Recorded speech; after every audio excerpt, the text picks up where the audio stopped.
Welcome back to Horrifically Well Read, Bled, and Said. We are so excited to have Cillian Black on the show today. Debut novella Holy Ghost comes out the day after this will release on April 14th. Welcome, Cillian. Hi, thanks for having me. Yes, very excited. I've read this twice now. I Yeah, read a that's great. very early yeah. I read a very early edition and then read this version that's, for the most part, the one that's going out on Tuesday. And so really loved it both times that I read it. And we'll get Well, into a thank lot you. of the things that I really loved about it. But for our listeners that may be just hearing about it now, can you set it up for them? What are they getting into with Holy Ghost?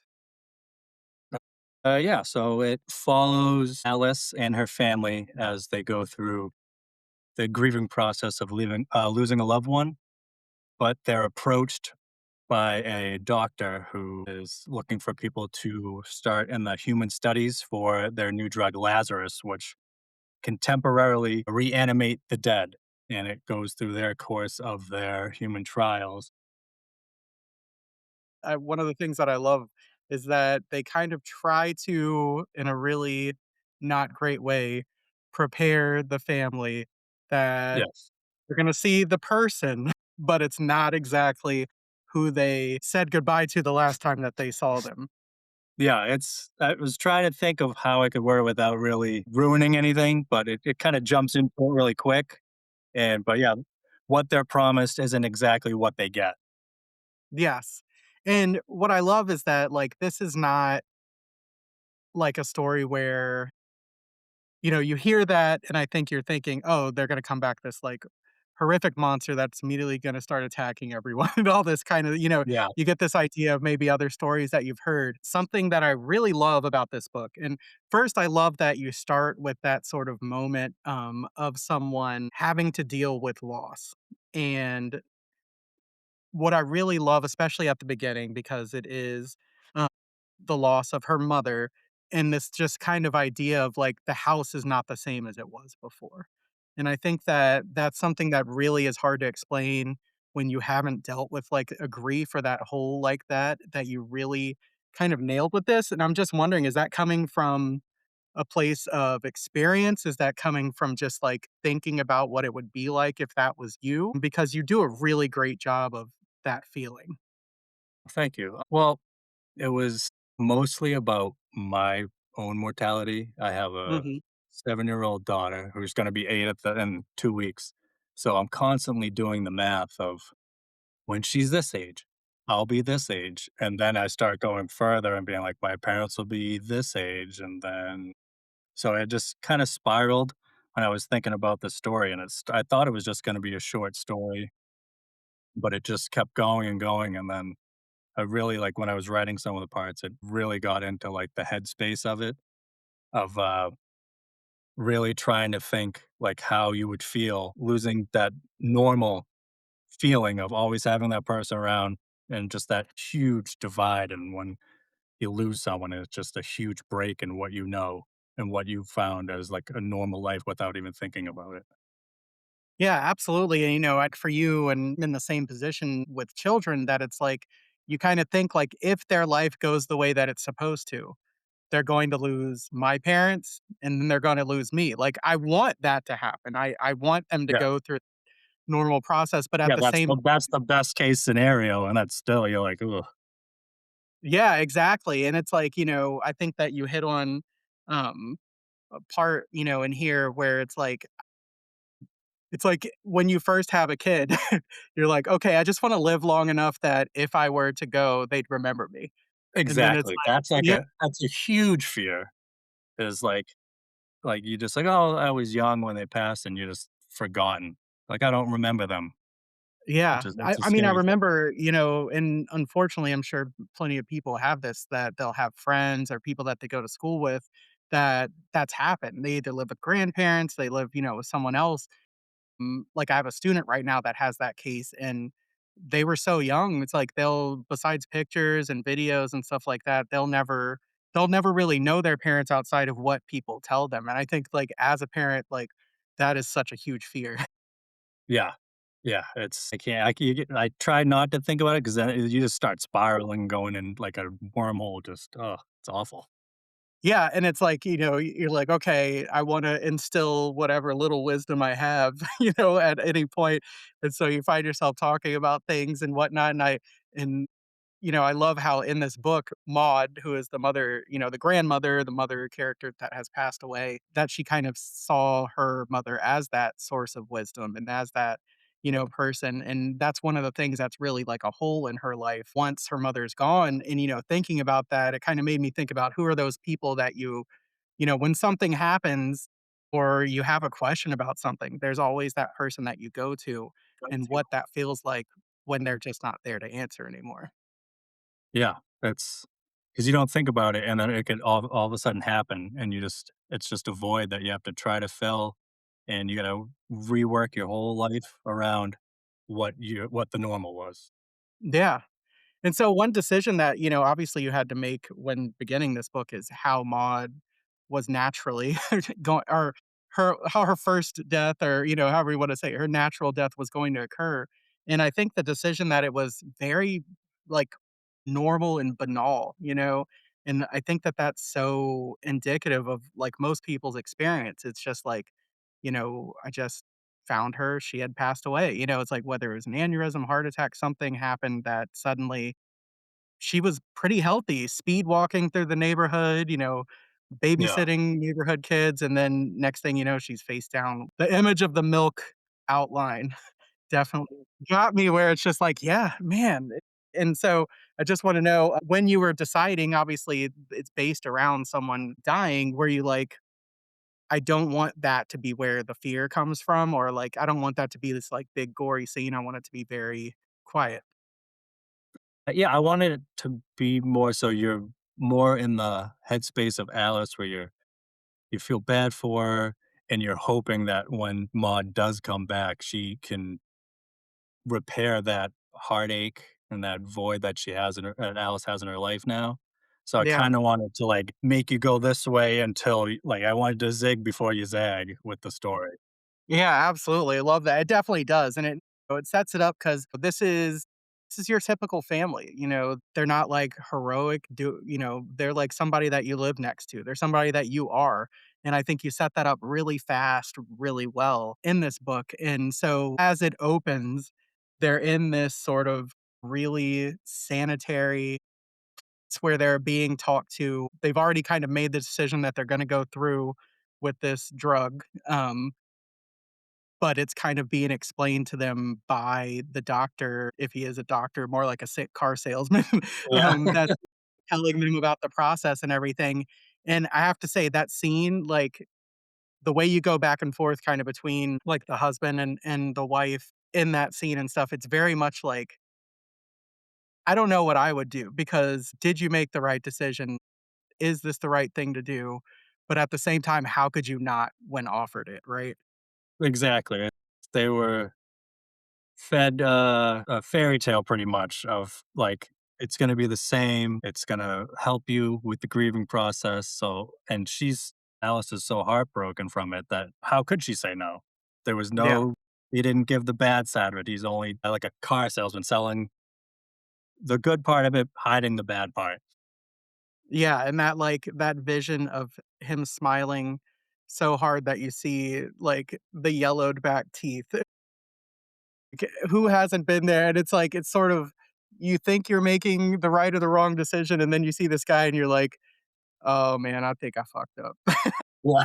But it's too late. If this is the face of this organization. I love also the almost, like, very, like, grounded science fiction aspect to this, that, like, this drug is all over the news, like, people are talking about what it's going to be, so it's not like they are completely thrown when they're asked to be a part of it, and I think that's something that especially now, there's so many things that when you first hear about them, 'em, you're like, "How is that possible?" So, if someone said there was something like this, that slowed the decaying process as they talked about and sort of Yes. reanimated. I think that I probably would believe that somebody had figured that out, so that's a really cool thing, um, is that sort of like science fiction tinged aspect of horror something that you're drawn to in books and movies and things like that?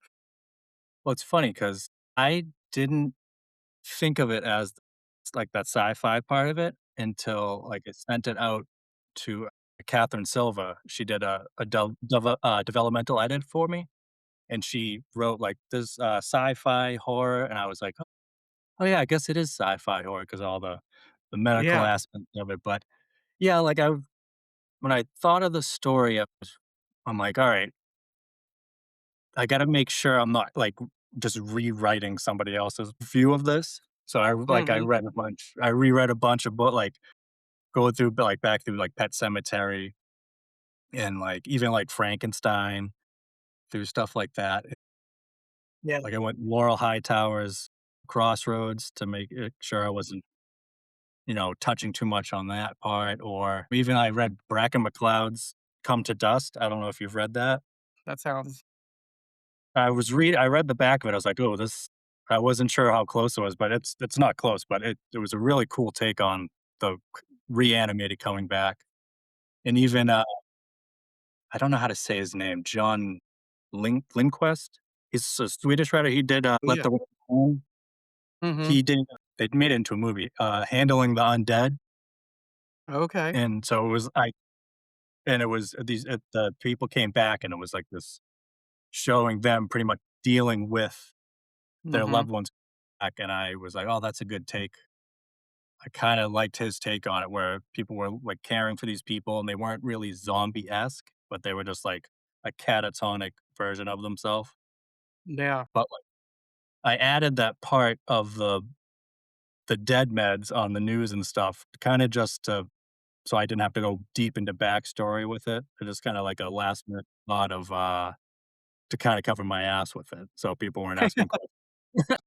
No, no, I love that, and, you think of and again, if I venture too far into any kind of spoiler territory, everybody, like, read the book before you listen to this.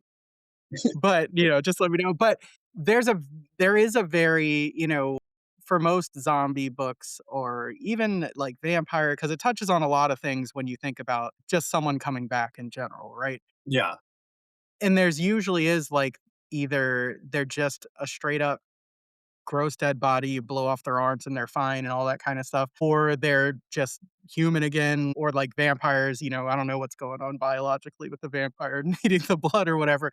But there's a couple of scenes, and it's really those quiet scenes where Maud's alone that you kinda go from her perspective that, Yeah. like, creep me out the most because I love that from the very beginning, there's a lot more going on than anyone knows with her, but then it's almost like, the way that you describe the only thing that I can envision was, like, motor oil, that she's crying, Yes. and I think Yeah. about this, like, idea that, like, almost like the Tin Man, that she's being, like, reanimated and, like, brought back to life in this very, like, almost mechanical, organic, but, like, wrong way, and it's like even she, in whatever mental state is happening, whatever is going on in there, even she knows it's wrong.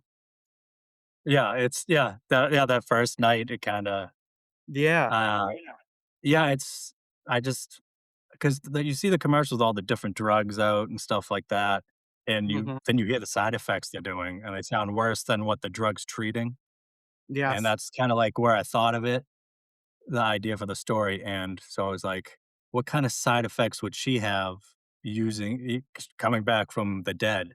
So I kinda like well, she's not a human anymore, she's more of just like a vehicle, so I kinda did with, like, the motor oil leaking, kinda sorta, like, stuff like That's that to very cool. pull you away from the she's not like a human, so you don't get too connected to her.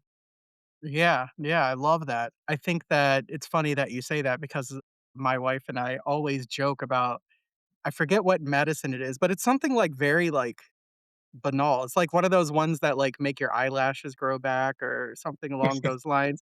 But, like, one of the things we were like, "Whoa, what the hell is that?" And it's something necrosis or something like that, and we Googled it, and it's basically that it causes your, like, private parts to rot away. And I was like I It's was like, I'll like, take my "Wait a second." chances with the eyelashes. Yeah, exactly. It's like you don't have eyelashes, so it's like the 2 it was like your it'll spontaneously change your eye color or rot your private parts. I'm like, is how like, when you go to get I know it has to be in the commercial and all the fine print and stuff like that, but does the doctor really, like, explain that to you when you go in? And Right? that's all I can think about with this character that you have. It's like, "Oh, well, the first one didn't go great," and it's like and then he has this, like, haunted look in his eyes, "But it's been fine since then, no problem Yeah. whatsoever." Yeah, just kinda you try to, like, brush over. He's like, "We tweaked a couple things," and yeah, but, like, I remember seeing "What one of were those you" commercials for, it was, like, restless leg syndrome medication, and the side effects were, like, extreme diarrhea and vomiting and loss of hair. I'm like, "Just 'cause you need to shake your leg, you need to Yeah. go through all that?" Exactly. That is so crazy. And it's funny because there's so many medications that they, like, give you because like, that we figured out, like, the side effects actually became the medication and stuff like that because Yeah, like, I forget what it is. It's like an antihistamine that they use and realize, like, can stop panic attacks and stuff like that. And so, just the unpredictability of medication and these things, like, I think create such a cool, like, dynamic before I even open this book. So when I read it, I'm like, yeah, it's like, not only is it, okay, this dead body is reanimated, what they're thinking, what's happening with them, you don't know. And then also, is it different for every single person? Because so many medications work that way too. It's like, yeah. yeah. It's So it's like, like okay, the weight loss stuff that's like it was originally, diabetic medication that, right. like I forget which one it was, but yeah, and then the people started using it for weight loss stuff, and now it's like, oh What's it? The Ozempic. yes, yes. Yeah, yeah. Um, and, those kinda make sense, but it's like that's another thing where it's almost like, yes, that is part of it because, weight loss probably helps with diabetes, but it's like when you get rich people that want to, like, skip things and whatnot, end up, people aren't getting their medication like diabetics. I know because it was really hard to find for a long time Yeah, and the because prices people were go up using it and for that. everything. Yeah, exactly. And, I think that's sort of like, that writ large is this idea of, like, I wanna skip death, right? It's like, I Yeah, don't wanna have to go through that. So, like, okay, here's a pill for that too, you know? yeah, exactly. It just seems it's just getting out of hand with all the medication, so I was like, "Why not have one that can bring you back from the dead if you die from one?" It really opens the conversation for what happens when we're no longer here. It opens up the religious debate, all of those kinds of things. But ultimately, for Maud and for anyone that their family does this, the one person you can't ask if they want to do it is the person that's getting brought back, you know? Yeah, yeah, And I like exactly, that. they have no say in it. Yeah. And I think like at one point, again, not to spoil anything, you hint at someone's reaction not being happy about having been brought back. And I think that like when I think of like horrific things, what could be more horrific than that? Yeah, exactly. So that, like, coming back without having a choice for, like, Maude, yeah, I couldn't stop thinking of, the movie Return of the Living Dead, Yes. and the Pain. gas Yes. leaks, and that Yes. one guy gets out, he's screaming and running around, and that's all I could think of about with that part of it. Yeah. I don't know if you remember in that movie too, there's the one that they kind of they strap down and they're asking questions But and yeah, they're the tor yeah. like, it's just, like, the torso up. Uh-huh. Yeah. And they're like, "What do you feel?" It's like, "Only pain, just Yeah. pain." And it's like, "Oh my god," and it's Yeah, and they like, ask her, like, "Why brains?" And she's like, "It makes the pain go away." yeah, yeah, and it's like, it turns this, like, really wacky, wonderful like, I love that movie to death. A horror comedy, and it inserts this, like, horrific tragedy to it that, like, they're basically, like, just in intense, horrific pain all the time, and unfortunately, the only way they can get out of it is to eat you. Yeah. That movie, I was so young, 'cause my brothers would babysit me, 'cause I have 2 older brothers, and when they would babysit me, I watched whatever they wanted, so it was horror movies, and I saw that probably when I was, like, 6 or 7, and I rewatched it last year, and I was like, "Alright, this is good," but I was just nightmares. for years from that movie, just the head bites, and I'm like, "Ugh." Yes. I remember it must have been like okay, so I grew up next to a cemetery, and Return of the Living Dead was the first, like, real zombie movie that I ever watched, and I just remember, like, going to bed that night, and when I looked out my window, all I saw was graves. Like, that was my view, and I had you kind of, like, are like, "Oh, that's interesting," as a kid, but then that happened, and I'm just waiting for that, like, hand to Yeah. go to pop out, and yeah, I after the movie ended, I remember it must have been, like, summertime during, like, preseason football, and I remember it was, like, Jets versus it was, like, 2 terrible teams, like, it was the early '80s whenever it was, and it was just, like, an awful game, and I was like, "No, I wanna watch this, I really wanna watch this, I don't wanna go to bed." Like, I'm really into this game, this preseason game with the Jets right now, like and then, yeah, I could not sleep for weeks after that too, and then it became my favorite, like, thing, obviously, Oh, so yeah, like I love Tarman now, but before yes. I was like, "Oh god." I think there's, like, 3 awful head bites and scenes in that movie. It's like a biting into an apple, and then I saw the second one, and I for years, I got the 2 confused, like, I thought it was, like, Yeah, one movie because it's the same actors, too. and it's like, yeah, I think 2 gets a bad rap, and I actually still really love the second one also. I gotta rewatch the second one because Yeah, the first one, I was like, "Alright, I really like this movie now that I've moved past all the nightmares and stuff." yeah. It definitely leans more into the comedy than the first one does, and it's not nearly as gory. And then the third one is really good too, like, it's completely different, but That the one with the girl he brings the girlfriend back? I yes, remember the seeing, like, motorcycle. part and he's, like, disgusted by it while she's, like, eating people and stuff. Yes. Yeah, and she, like, it's like to stop herself from eating him, she, like, stabs things But into yeah, yeah. herself and stuff like that, yeah, so but it's, like, surprisingly good, like, it's one of those there's a few of those that are, like, direct to video sequels that you're like, "What the hell? Why is this so good?" You know? I love finding those. I think of, I don't know if you ever saw the Night of the Demons movies, but the second Night of the Demons movie is, like, just really fucking good. Like, why is this movie so good? I've seen the first one a bunch. I've only saw the second one once, so I'll have to go back and rewatch it now. Yeah, it's, like, really funny, and it's that one takes place I think it's at the Catholic girls' school is sort of, like, the main characters, and I just remember and I say it all the time jokingly to my kids of, "No kissing because kissing is just an upper persuasion for a lower invasion." Okay. So, it's funny because you name the drug Lazarus, which obviously is very fitting, but going back to kinda what we had said before, I always thought, like, was that kind, what Jesus did to Lazarus? Because, if Lazarus was, like, this real close friend, like, shouldn't he be in heaven? And Right? would you wanna be ripped back from that? Yeah, I was thinking, I'm like, "What would be a good name for it?" And there's some, like, religious things in here and stuff Mhm. like that, so I thought I'm like, "Alright, I'll name it Lazarus." But then I went and watched that Lazarus Effect movie to make sure I wasn't doing something from that. Have you seen Yeah. that? No, I have not seen that one. You you're good, you don't need to. It's That's what pretty bad. I'd heard that before.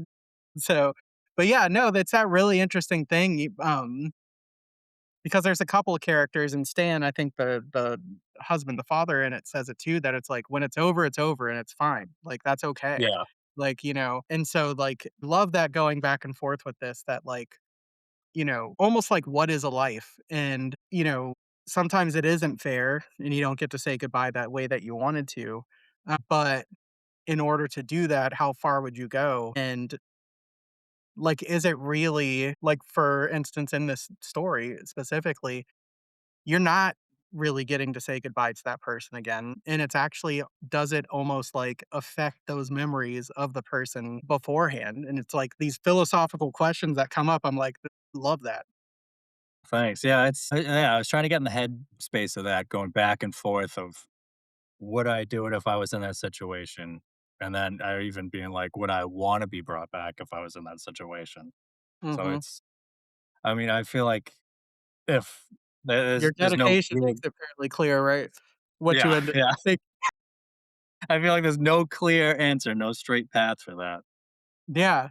And, what's really interesting, the one thing that you did with that Stan character, and it's like the fact that, there's no conversation between Stan and Alice about his past in terms of a parent, but we get it as the reader. And, even though he seems very sure and he's one that even though he said yes, it's like I said yes for you kind of thing to his wife. Yeah. He even kinda goes back and forth and wondering if this would have been the type of closure that would have kind of almost changed the trajectory of his own life if something like this had been available for his mother. Yeah. Yeah, I went back a little bit in his backstory just to, like, kinda shed some light on why he agreed to it, but he's like, I'm stepping back. This is your thing." Yeah. But, yeah, because he had a situation like that when he was younger and hit with his mother and stuff like that, so it kinda made it so if you're reading it and you're like, "Oh, why would they agree to this?" You kinda lean more towards Stan, you got a character you can kinda follow with it. Yeah, but at the same time, he's like I think that he does see the value in why somebody would want to do it. I think that especially once they're kind of living within the reality of the situation, and it's not what was sold to them, and pretty it's pretty dark and disturbing and just, like, living in a house where you're kind of just on edge all the time. And I think a lot of people can just, have had that feeling where you're in this house and whether it's a person, whether it's something that's going on that you just are like, I don't want to be here. And I think all three characters you really kind of go through like the daughter Harper too, where she's like, I'm going to a friend's house, I'm getting out of here. I think there's a scene where she kind of gets home from school and no one else is home. And like I love the way that you play with suspense in all of those moments. So I was just thinking about your process, as you were sort of deciding, you've got your story, all that kind of stuff, and you're like, not that you have like jump scares exactly or whatever, but, like, how do you get those sort of, "I want this thing to happen, that thing to happen?" Was that, like, a fun process of, like, "Okay, what am I gonna put these guys through?" It was not a fun process because I Yeah, wrote scenes 'cause at first I thought it was gonna be a short story, but right. I was like, "Oh, I got a scene here, I'll write this scene, I'll write this." So, and then it was just all pieces, and I had to try and glue them together, and so I had, like, some parts that were from other chapters I was like, "Oh, this actually worked better over here and that," but trying to build a suspense and connect all this stuff was hard, so definitely not gonna write like that again because there was more work that I needed to do. Yeah, I was uh, trying to build the suspense with Harper's because her point of view was more like, "I'm done. Fuck this. I'm done." Mhm. And Stan's is more of like, "I told you so. I was right." And so the suspense with those scenes was building it was a little different. Like the Harper scene took a while, but the Stan one with him and the mother, that actually was real. I thought of that pretty quickly when I was sitting down to write his part.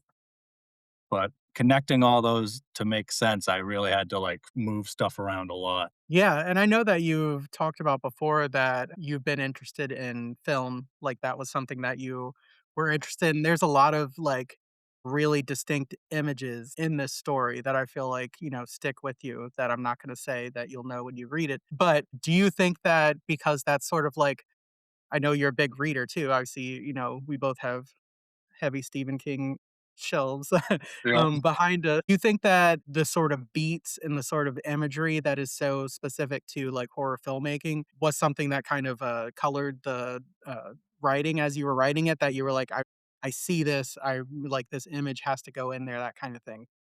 Yeah, definitely. So, like, I would write out the scene kinda like a script, and then I would go back after it was done because I had to get it on the page before I, like, would forget and move on. So, like, put it on the Mhm. page, and then I'd go back and just try to really detail it as much as I could without going overboard with it.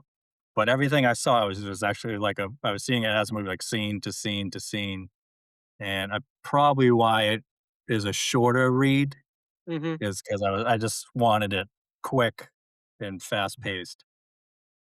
Well, it's definitely like, I heard someone else say that the novella is the, like, hour and 40-minute horror movie of, horror fiction, and I think that there's nothing wrong with that, I love that, obviously, I wrote a novella too, but I think that that's one of those things where it's like, you can especially if you're taking on, like, a specific issue or specific idea, I think a novella can really dig into that without having to go into a bunch of different things, and I think that's what a film does too, right? It's like, I'm talking about this, I'm wanting to know about this, and you go, in depth as much as you need to, and then you're out and you're like, "Hell yeah."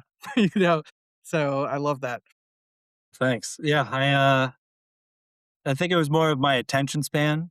Mhm. I'm a slow reader. I love reading, but I'm a slow reader, and sometimes I have to go back and like I love Stephen King, but I mean, when you got 500 pages explaining how someone's dressed for the day, Yeah. I'm like, all right, I trim the fat, no fat at all. Let's just go 100 miles an hour. And it was actually the first time you read it because you were a beta reader.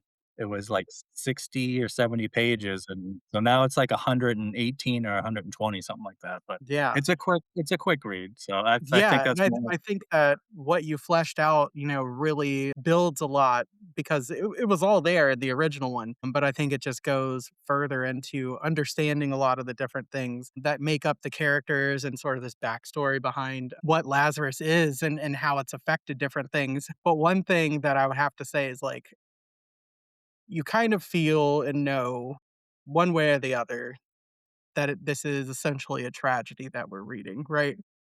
Yeah. It's leading towards something and you don't know what it is. When you sat down to, like, write this and when the story was coming, whether, when it was in the short story form or whatever, was it always this ending? Because it is, like, it is fucked up, it is powerful, it will leave you, like, when you put the book down, you're like, "Okay," and you kinda stare at the wall for a little bit, in the best way, like, that's what I love when a book will do that to you. Was that always your intention for how this was gonna end? Yeah, I had actually had those like last two lines. So the first thing I wrote was actually the first chapter. That was like Okay. when I thought of a title and I was like, what would that be about? And then I thought of like all the medical stuff and then that I was like that sales pitch at the beginning, that first chapter, I was like, that's the first thing I wrote, first thing that came to me. And that's probably the happiest part of the book. And then it's just all downhill from there.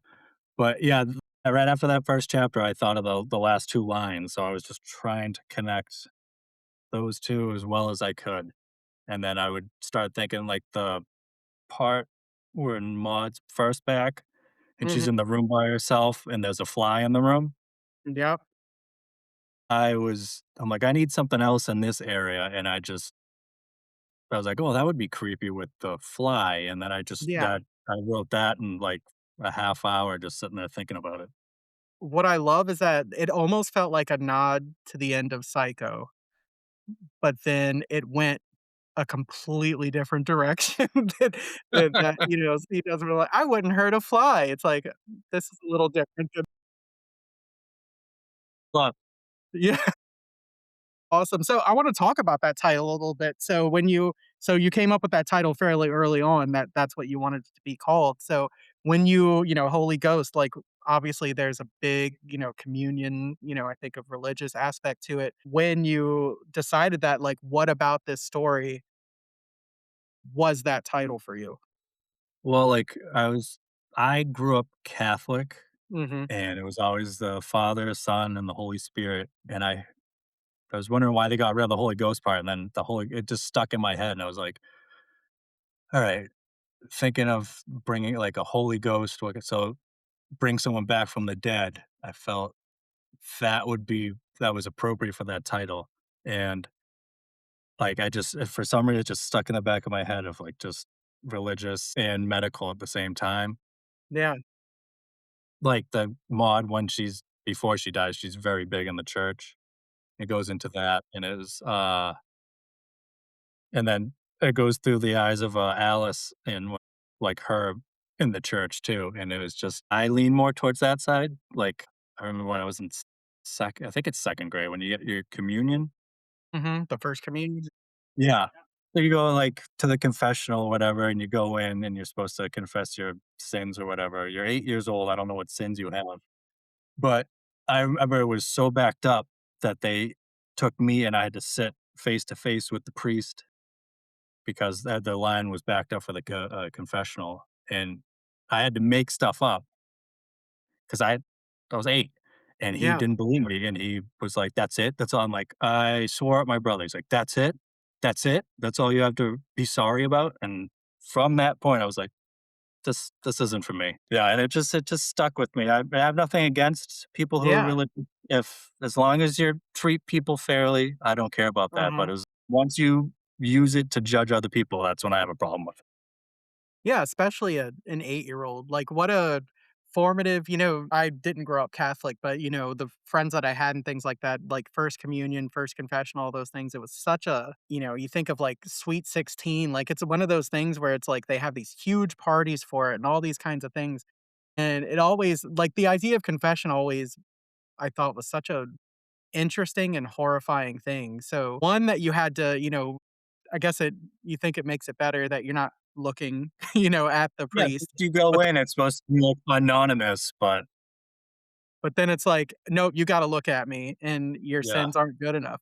Like, what does that tell you? Like, okay, this authority figure, 1, either doesn't believe you, and now you have this sort of, like, feeling of, like, inadequacy somehow in your sin, like, what does that even mean? It's like, I'm not right? bad enough? Like, you don't believe like, you either don't believe me, you think I'm worse than I am, or I'm not doing bad enough things to justify talking to you. Yeah, exactly. Like, at what point do you realize you're calling an 8-year-old a liar? Yeah.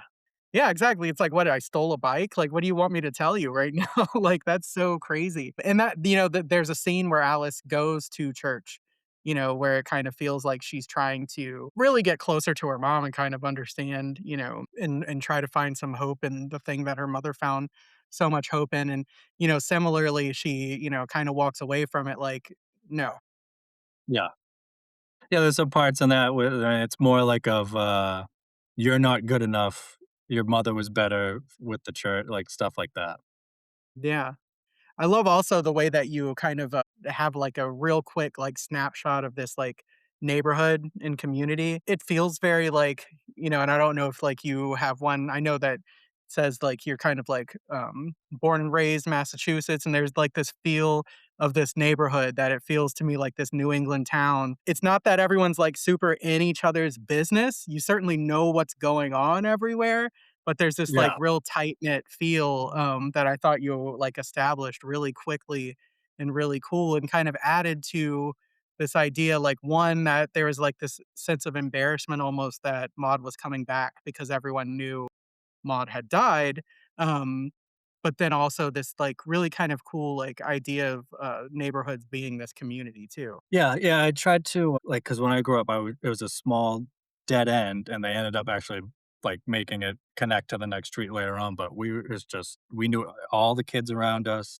all the parents, and it was before the internet and stuff, so you weren't distracted by a lot of stuff, so you kinda knew what everyone's situation was, what was going on in their lives and stuff like that, and it was actually closer because I mean, we live now on a dead end, and we know, like, 4 of the neighbors. Yeah, So, I mean, it's not as cliche nowadays as it was back then in the '90s, so yeah. And I love the sort of, symmetry that the story has, that it kind of begins and ends with, an ambulance on the street kinda thing, yeah. which is very cool, so I really loved that as well. That was a very cool sign of kind of touch of, like, it all kind of goes back to that. Yeah, like a full circle kinda thing. Yeah. Yeah, very cool. It was funny when you were talking about, like, the Catholic and also the way that you kind of approach the story. I think, Brian McCauley does that too, where he, like, almost, like, storyboards his entire book before he, like, goes into it, and Oh, he okay. also went to Catholic school for, like, all through high school and stuff like that, um, it really seems like one, I think his books have a similar, like, cinematicness to them, and the kills and the stuff like that, so I think that, that's a really cool thing, especially for, like, I don't wanna say, like, action exactly, but sort of having a sense of place and understanding of what's happening within a scene. It seems like it really helps because I think in here, there's a couple of parts, a scene in a basement, the Yeah. scene in the shower, and then, the scene in the, like, kitchen dining area. I think that they are really, like, grounded, like, I know where I am, I know what's going on, and it makes it so that when the messed up stuff happens, like, I envision it so well. Especially, like, the idea the scene with Harper in the basement, guys, that that's pretty nightmarish.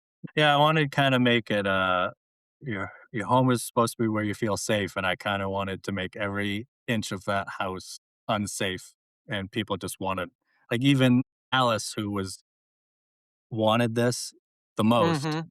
Yep, finds every little excuse to leave the house during the day yep, when she's alone yeah, and, all I could think of as that scene is, like, this is what Kevin McAllister was afraid was gonna happen when he went down to do his laundry. It's like, it has happened, and it's much worse than anything he could have ever imagined Yep. was going. I was afraid of my basement when I was a kid too, so I guess that's Yeah. still kinda in the back of my head.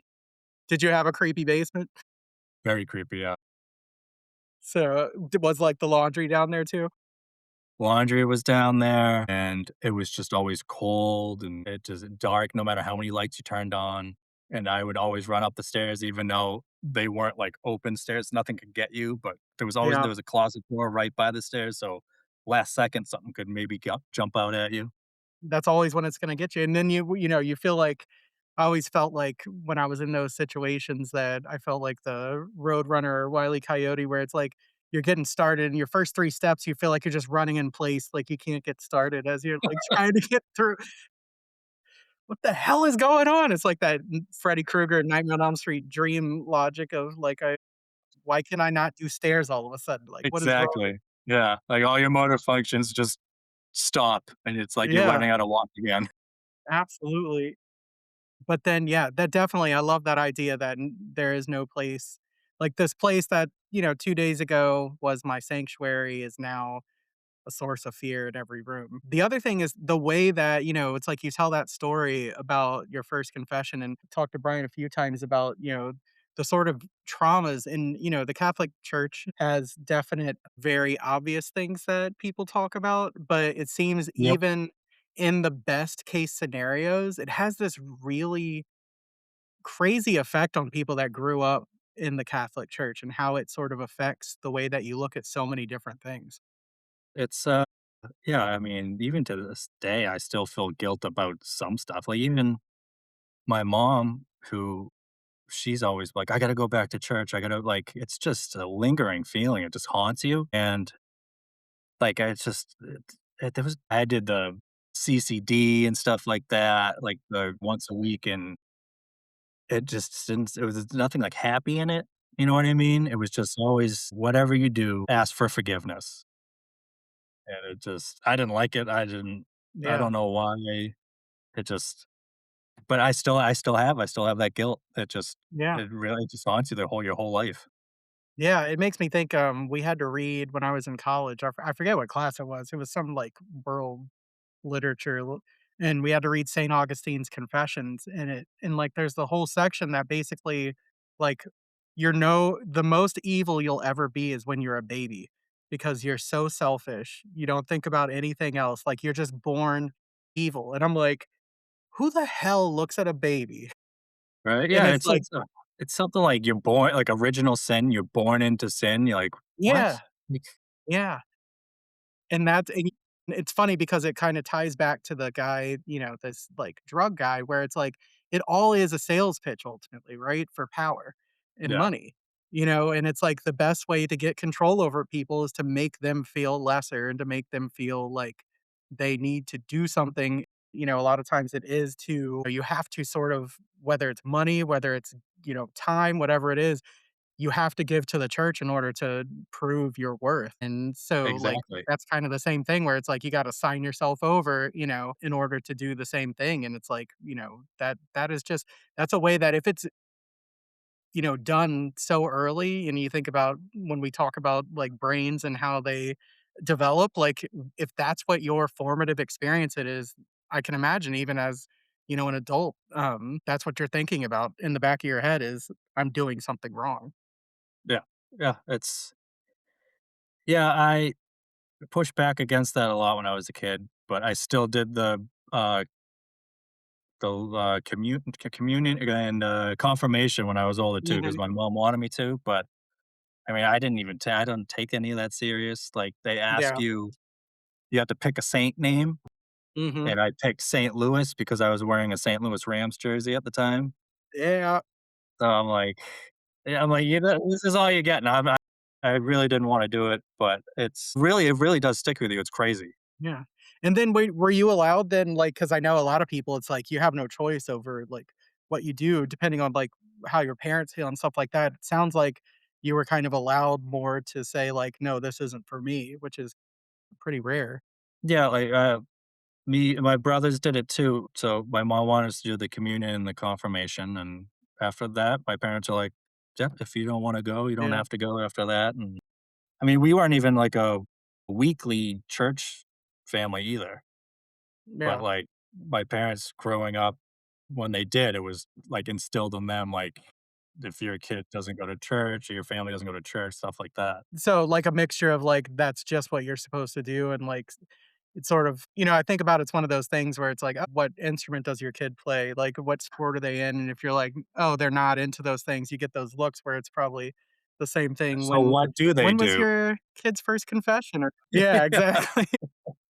Yeah, "Where was your kid Have baptized?" fun, You're like, be a "What?" kid. Yeah. Yeah, I imagine. Yeah, exactly. So that's crazy, definitely. But yeah, that's very cool. So I think there's a lot of things in here that people are really gonna identify with and really enjoyed both times. I think it's scary, creepy as hell, gets under your skin, and asks a lot of really cool questions. So, I hope everyone listening gets it and that you have a lot of success with this. And what's happening? Are you writing anything now? You got any ideas kicking around? What are you thinking? Always ideas kicking around, but, I think the next thing I'll put out is, like, a short story collection. So, yeah, it's all horror along the same lines as this, not happy endings, but, yeah, I do some dark poetry, so that might be in there too. I'm not sure, but then, like, I got a folk horror I'm kinda working on, a slasher, and then, like, I got, like, 2 ideas for, like, just straight up crime novels because I really Oh, that's love yeah, like, Gabino Iglesias and oh, S.A. Cosby. I love all their books, all like, and they're, like, then they do, like, the little bit of supernatural twist to it with some of them, so I might lean that way with them, but some of like, one of them is just, like, a straight up revenge one. I'm a I don't huge, know. I don't know if you read, I think of Massachusetts, Dennis Lehane, obviously, Yep, yep, huge fan, and then George Pelecanos, I don't know if you've read any of his yeah, I books, but have, yeah. he's like yeah, I love him too, yeah, I've it's funny, they kind of go hand in hand because I think a lot of, like, their books are about the horrors that people can inflict on each other, Exactly, and, yeah, it kinda can twist real over to, back and forth really quickly, yeah. yeah. Like, even, like, Cormac McCarthy does a lot of, like, really, Oh, really yeah. dark, but it's just it's human, it's not supernatural, stuff like that, it's just dark crime, like, stuff like that, that I really, really like, so I'd probably try and take a stab at that too.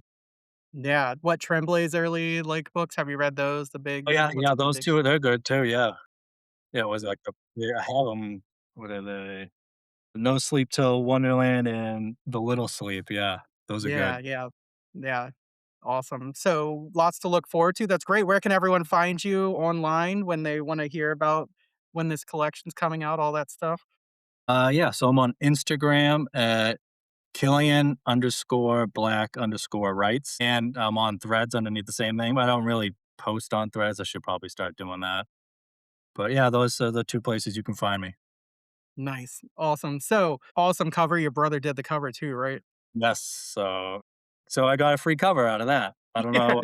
Keep He doing didn't make that. you pay him? That's nice of him. No, no, I have to give him a free copy of it, though. So I think Yeah. it's yeah, Nice. Love that. Yeah, it's an awesome cover, and, when you sent out the little, pill box, like, things that you have with that and stuff, that are very cool. Definitely lends itself to the cool little, extras that can go with it, which are always fun to think of. yeah, But awesome. So, look forward to talking to you again, hopefully when the short story collection, anything else comes out, but this was yeah, really definitely. wonderful, and I wish you all the success for Holy Ghost. Thank you very much. Alright, see you later. Yep, see ya.